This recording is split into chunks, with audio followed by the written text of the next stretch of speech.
Welcome to Be Hero Media. I'm Tom, And I'm Brian. and we're here to discuss Or Fuss. over what's new What's trending? or what is to come Giggity. in pop culture media. All right, guys. So last week we went ahead and did our own personal lists of the worst to best live action Batman movie. Now, those are only movies that featured Batman as the main character. So, like Justice League or Batman v Superman, and then the animated movies didn't count. Right. And you guys had a lot of great comments on there. We showed you guys, or you guys showed us a lot of great lists of your own. Some that aren't really safe for work, but One there of are some us wrong got a great lot of ones on- hate. Right. Yes. Thank you for making sure to spell Tom's name properly. Tom. Shut up. But guys, I hope you guys enjoyed that episode. If you haven't had a chance, go back and listen to that episode. Yeah, definitely. But this week, This week, as we talked about this last week, we're going to be doing this week. We're going to be reviewing the newest Batman movie, The Batman, starring Robert Pattinson, everyone's favorite vampire, as Batman himself. And before we get too deep into this, because both of us have plenty to say, first, we want to thank you guys so much for your comments and your support. And please keep that coming. Hit us up on our social media, facebook.com/BeHeroMedia or instagram.com/BeHeroMedia. also on Twitter at BeHeroMedia, as well as everything that is BeHeroMedia at BeHeroMedia.com, including the newly added page for our audio engineer, Justin, who does a great job on this audio for us. If you guys need an audio engineer of any variety for helping you out with doing your own podcast like ours, go on to BeHeroMedia.com/Justin, and you'll be able to find his page on there, and you can get in contact with him, get his rates and everything else. So please do so. He does a great job for us. He makes us sound a lot better than we are. Yes. But that being said, let's talk about The Batman. This was announced forever ago, and I've been looking forward to it since it was announced. I know a lot of people gave Robert Pattinson a lot of hate because of this. But and it's easy to do. Yes, he was in Twilight, but he is such a phenomenal actor, and he's been killing it in so many things since then. Cut the guy some slack. The Lighthouse. There's so many good things that he's done. Yeah, he's done a lot of great stuff. He was really good in Tenet, and so many other great movies over the last several years. As an actor, there's only so much you can do with the material that you're given. And seeing as Twilight was a garbage book written by a person who obviously didn't know how to write very well, my own opinion, by the way. So please don't sue us. But my opinion, I wasn't a fan of that. The only reason I even watched those at all is because my wife wanted me to watch them with her, and I love my wife, so I had to watch those. But I would have avoided them altogether. That being said, Robert Pattinson is an amazing actor. If you guys haven't seen him in some of the stuff he has done, including in Harry Potter, there's so much great stuff that he's done. So don't take one bad movie series to say how an actor is. Exactly. But that being said, let's talk about The Batman. Yes. Fair warning, there will be spoilers in this. Yes. It's really hard to not, and it's been about a month at this point where this movie came out, so you've had plenty of time. Exactly. The Batman, oh my God. This movie was so good. Okay, let me just go over a few things that just like jump out. First of all, start to finish, storytelling was riveting. We have by far the best Catwoman we've ever seen. By far, actually, very comic book accurate Catwoman. Oh my God, killed it. The Riddler, very interesting, a much darker take. In fact, I think you told me like he reminded you of Jigsaw, and yeah, that definitely had that vibe to it, which I loved. Especially being I'm a huge horror slasher fan, so um, I loved that. God, like I really every time I think about this movie, I think about it, and there's not much that I can think of that could have been changed. Like Colin Farrell, what the hell? What? The Penguin was Colin Farrell. How? It didn't sound like him. It didn't look like him. That's phenomenal acting. That is phenomenal makeup work, I guess. There's a story about this from the making of the movie. After Colin was first put into the prosthetics and everything, two stories actually. One, he went into a Starbucks shortly after, and nobody knew who he was. Yeah. And two, Jeffrey Wright, the guy who plays Gordon in this, Mhm. uh, saw Penguin as Colin Farrell roll up and was going over to where they have all the food and stuff at the food, whatever that's called. I can't remember what it's called right now. But grabbing some food, and Jeffrey Wright talked to Matt Reeves, the director, and was like, "Who is this guy? We need to get him off the set." And Matt Reeves laughs and goes, "That's Colin, dude." That's how good the prosthetic was in this. Yeah, that to me, so that was the perfect Penguin to me. Holy shit. Gotham's Penguin, never really liked him. And last week we talked about Batman Returns and how Danny DeVito didn't work for me. I know he does for so many people, but that didn't work for me. This worked for me. This is how I picture the Penguin. Playing the Arkham games. Yeah, nailed it. Hmm. And they do a great job with the Penguin in this, as the aspect is he's not the Penguin yet. Like he is not this massive mob boss character. He's actually the right hand man to a mob boss in this one, Falcone, Mhm. who does a great job.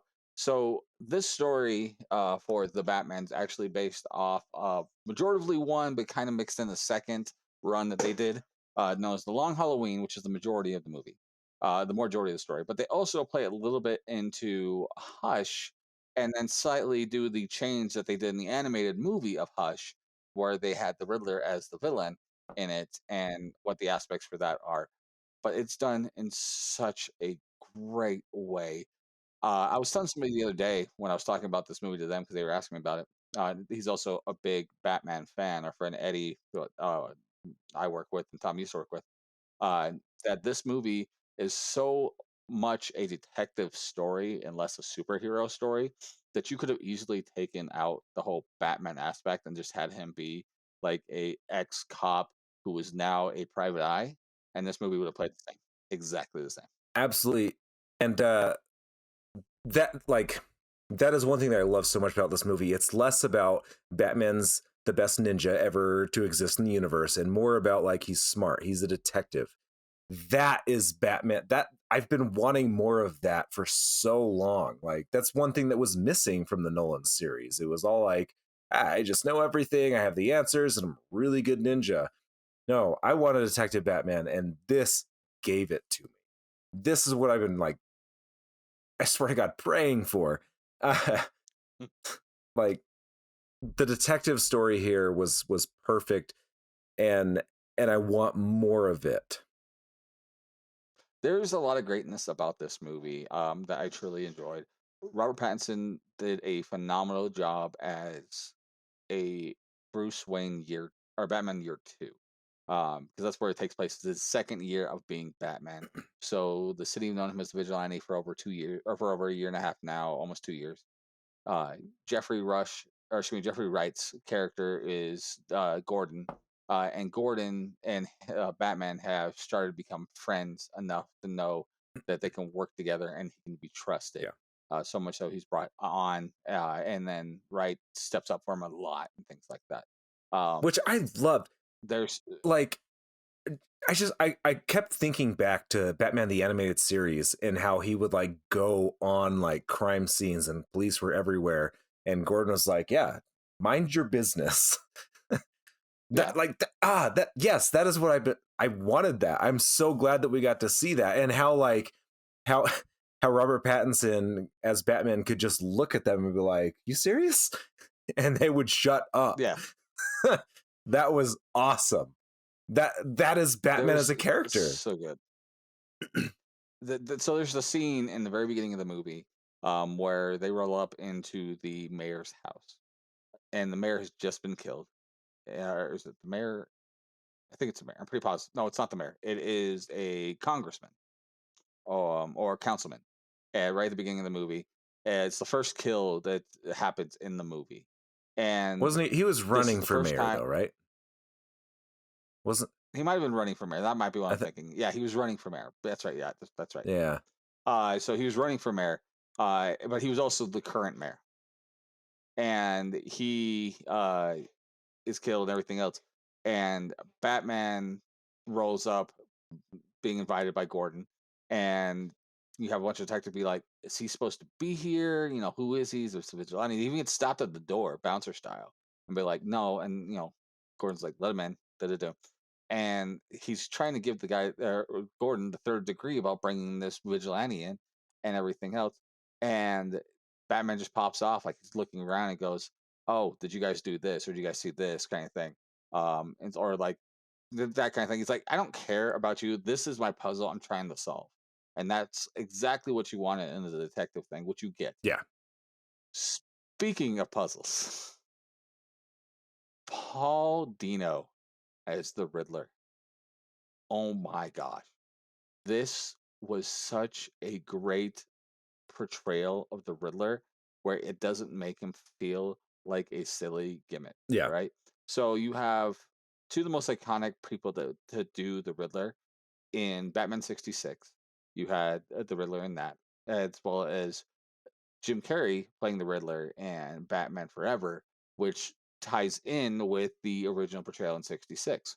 But you never really had another person to do the Riddler. And then having the Riddler in this as a internet troll, a guy who's got a massive following on a dark website, but then also is doing all of these riddles and everything else to try and show how corrupt Gotham really is, Not even a massive and following try though. It was like 500 or something, right? Wasn't that big of a following? no, it was when they show it on there, they were in the thousands. It was a pretty decent following. I mean, it's not be heroes following on YouTube and all, Oh my but god. it was still a pretty good job. So that being said, Paul Dino does a great job at playing a psychopath that I think is understated with how much people are looked into it. So his character does his portrayal of the character does a lot of great stuff where he goes from being slow and methodic, and like when he's on wearing the mask as the Riddler, he's slow and methodic and trying to explain things to you, but he gets so angry at certain things, but not everything. It's the small little details. He would say something in like slow, calm thing, and then he'll get really upset and then come back down, right? As a person doing an acting role for that, that's showing that little bit of intense. That's the important part, and that's the part of losing control. And you're watching that through, and then the parts where he's not in his mask, where he's just there. He's that quiet, meek character until he gets caught. So there's so much great that Paul Dino does in this. It's totally understated on how great of a way he did this role.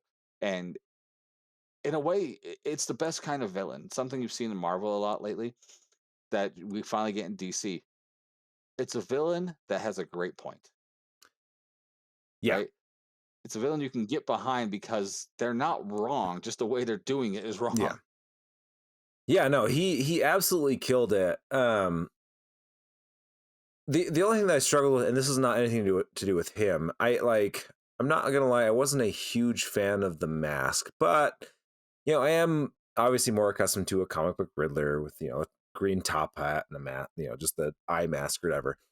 So like I definitely understand it's more earthy, grounded approach, I guess, but I guess I just wasn't used to it. And that's the only thing I really can say to knock this movie, like to against any of it, right? Like I don't have any qualms with it. I just wasn't on board yet, and I probably will be after more viewings, but I just wasn't on board yet with, his Riddler get up. I mean, I can see that for him. For me, thinking about the gimmick, if you look at it, his gimmick is very simple in what it is meant to be. It is essentially an at-home hazmat suit, right? Because he's trying to keep all of his DNA from getting away, so that people can't track him because he left something. Yeah. And that's the way I thought about as I was watching the movie. Is that's exactly what it is. And in fact, when later on in the movie you have essentially Riddler copycats that are all doing the same thing, he puts out on his dark web, uh, Instagram that he has, that he's how to make that same suit to make it so that your DNA doesn't get shown anywhere or doesn't get released anywhere. Yeah. So I'm good with the idea of that whole concept. The only thing that dragged for me at all is this slightly has the Lord of the Rings too many endings.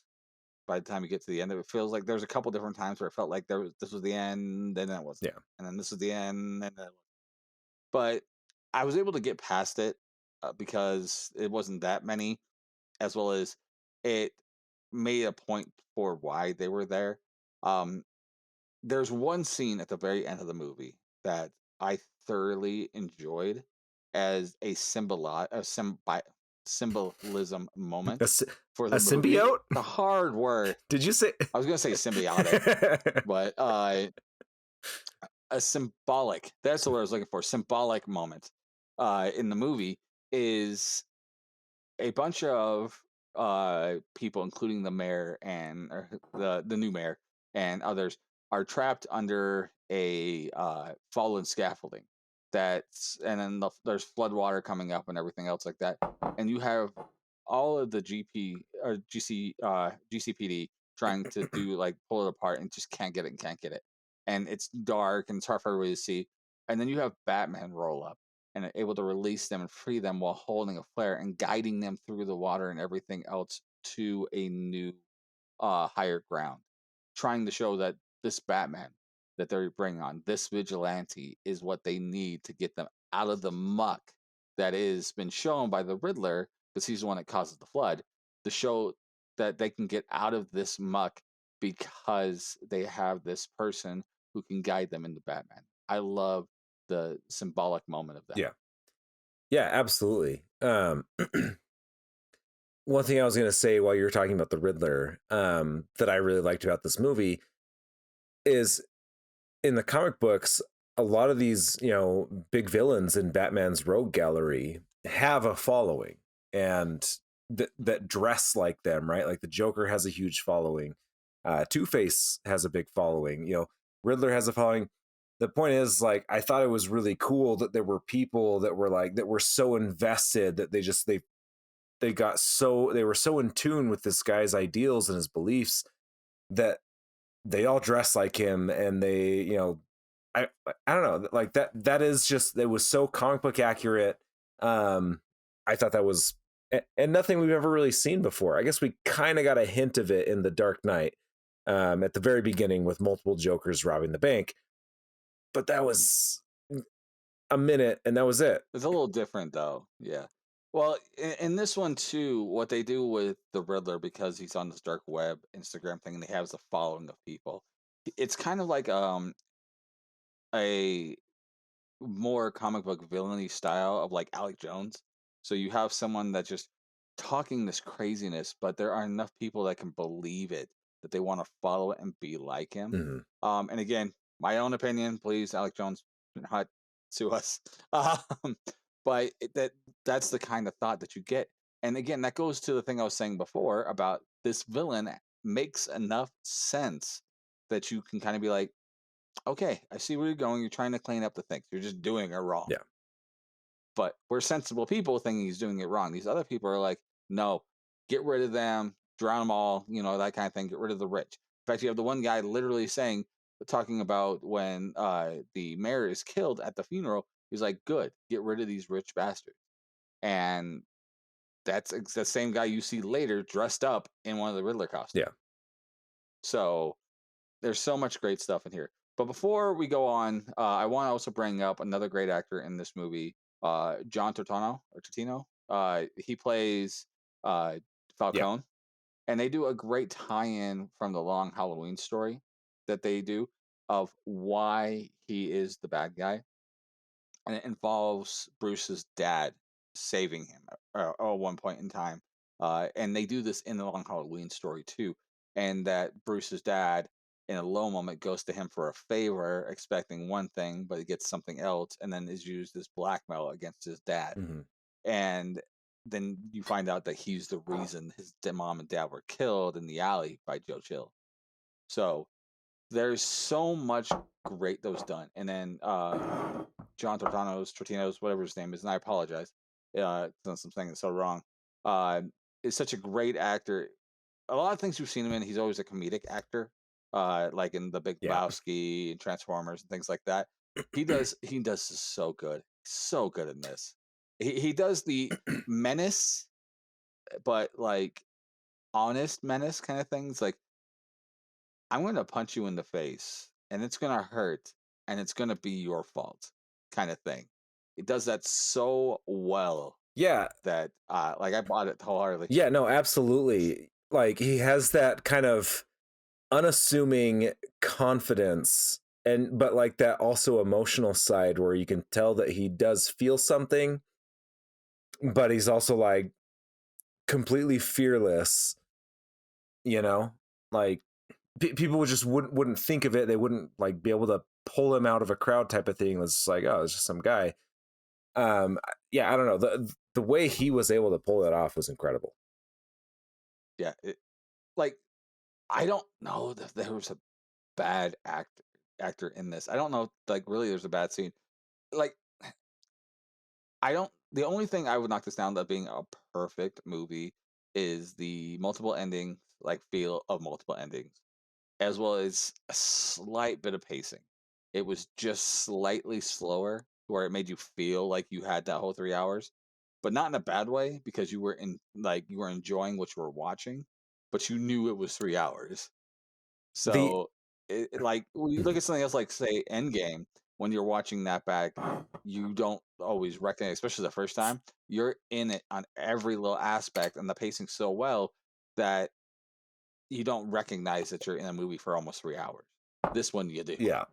Well, Endgame is the culmination of, over a decade of stuff. So it's a lot easier, Yeah. like just the investment, it's easier for the time to pass, easier for them to get away with it, I guess. But the fact that this one is standing on its own, and still for the most part, just it feels like a pretty solid movie. Like at 3 hours, it really didn't feel like 3 hours to me. 2.5 maybe, but no, it's on its own and it did a wonderful job. The only thing that I would really say, kind of, and this is kind of a nitpicky knock, and by no means is this the first, or nor will it be the last movie to do this, but Batman took a lot of bullets. He took a lot of shots, and as a Yeah, as a did. gun enthusiast and knowing a lot about body armor and rounds ability to penetrate body armor and how body armor loses its integrity. Sorry, nope. He took too many. He'd be dead. Period. And even beyond that, some of the rounds that he took, even if the round didn't kill him, would have broken so many bones and caused enough, like, even if he didn't die from internal bleeding, he was done. I'm sorry, but an adrenaline shot would not have saved you, would have not have put you back on your feet. That's That wasn't adrenaline. whatever the hell it was. What was it? That was Venom. Was it? Gotcha. So for those who don't know, the chemical that Bane uses, Venom, to make himself bulk up and everything, was created by Wayne Tech for Bruce Wayne as Batman, and he used it and got addicted to it and had to go through a withdrawal. They do a play on that in this at the end to help save himself to get past everything. Only reason I even know it was Venom is because it was green. Yeah, I mean, I guess I should have picked up on that, but I didn't. Um, but still, I was yelling at my wife in the theaters, like, "Baby, baby, it's Venom! It's Venom! They have Venom!" And she's like, "Tom Hardy's not up there," which worked out for both Bane and Venom. So right? Yeah. But the points, the fact still remains, like, Hollywood is getting a lot better. You know, cars don't blow up for no reason just because they had a fender bender. Uh, you know, they are getting better at how, you know, science and physics actually work, but they clearly are not there yet with bullets and that kind of stuff. A lot of the laws of physics still aren't quite there. But that's the only thing I got. You know, it's nitpicky. Like, there are far worse things in the Marvel universe, right? Far worse that we've seen. oh yeah, So that is literally just me being nitpicky. And I guess I'm only being nitpicky on that because while this is still actually very, like, it's very grounded, but is still very much in the DC superhero universe with superpowers. Like, nothing, everything is still on the table, but because it still is grounded enough, and as a gun enthusiast, and an avid supporter of gun safety and just like being aware and understanding, like, I definitely don't like the idea of someone thinking like, oh, I can just put on, like, you know, a little bodysuit and I'll be protected. No, you won't. Do not. Don't mess nope. with that. Trust me. Just don't. And yeah, I mean, he does eat a ton of bullets in this movie, and he does react to the larger rounds over like the nines that he gets hit with. Because you know, there's that part where he's walking down the hall Yeah. and he's just getting assaulted by the assault, but they're all shooting like nines in that. That would And so still knock you on your ass. I'm sorry. You get armor or not, you get hit by a 9, the wind is getting knocked out of you and you are falling down. Period. I don't know, I man. do. Like, you've heard stories. Well, I'm saying you've heard stories of like druggies and stuff like that who've eaten nines and just kept walking through it.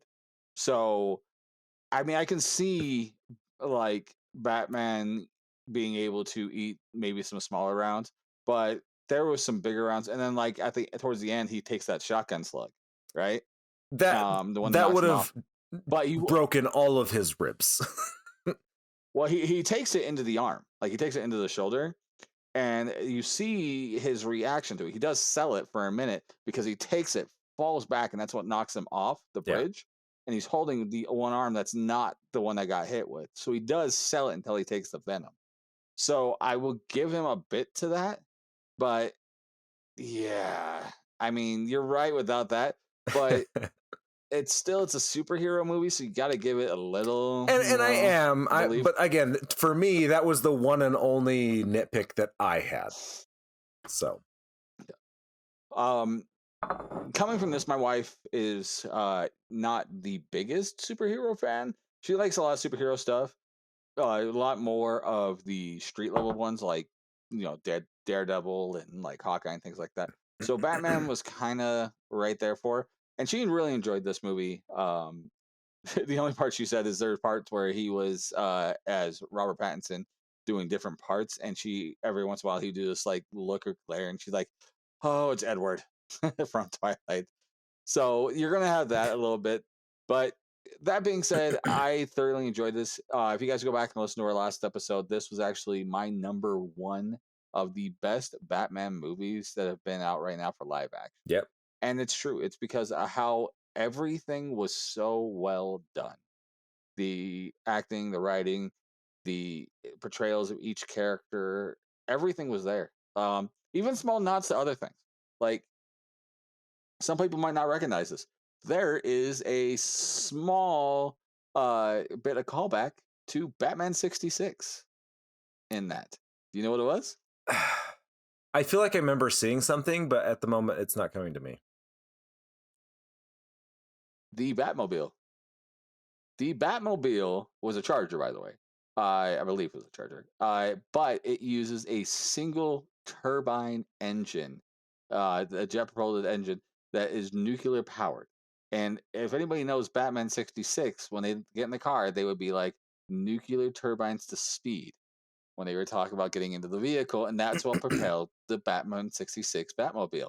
So there was a small nod that was never referenced at all, but I noticed it because of what it was, and engineering. I saw it, I'm like, oh yeah, they got Batman 66 in there. Right. So, but guys, let us know what your thoughts are. If you guys have seen this movie, please, I hope you have by this point, since we spoiled Yeah. the crap out of this. But please tell us what your thoughts are right here in the comments. And while you're there, make sure to hit that like button to help us with the algorithm so other people can see this video, as well as hit the subscribe button and the notification bell so you can see when we drop another Exactly. great episode. Last couple things. Obviously, hit us up on our social medias. Let us know your thoughts on this movie, on our past episodes. We always want to hear from you, and if you want to get involved, we would love to have you. But hit us up, facebook.com/BeHeroMedia, Instagram.com/BeHeroMedia. On Twitter at BeHeroMedia. And then again, everything that is BeHeroMedia at BeHeroMedia.com. And don't forget, if you want to start your own podcast, reach out to Justin at BeHeroMedia.com. And so real quick, Brian, what would you rank this movie out of 10? I'm giving this one a 9.5. I'm right there with you at 9.5. And it's a hard, or actually it's a soft 9.5, because I could easily push it up a little bit higher. There's just small things in there that just took it out for me.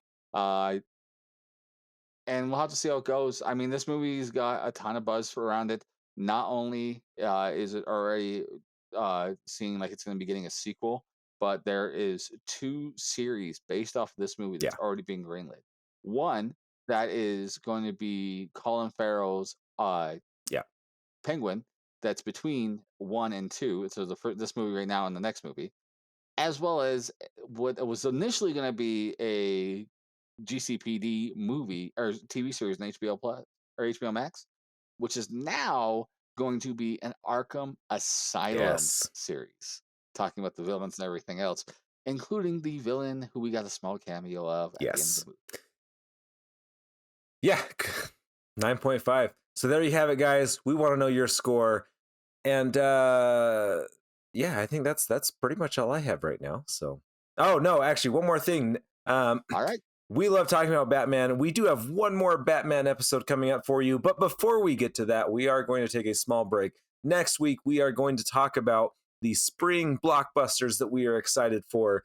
We just want to talk about some of the things that we've been looking forward to before the summer awesomeness comes to play. And then after that, we have one more Batman themed episode for you. Yep. So go ahead and again, subscribe so you guys can get ready for that episode. And not just subscribe to YouTube, but if you're on Spotify, Apple, whatever, subscribe that way as well. So you know when those episodes drop, you can hear that great episode about our spring blockbusters coming up next week. That being said, we have nothing else.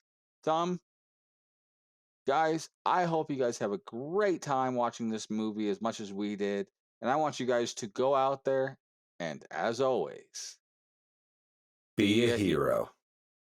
Have a good night, guys.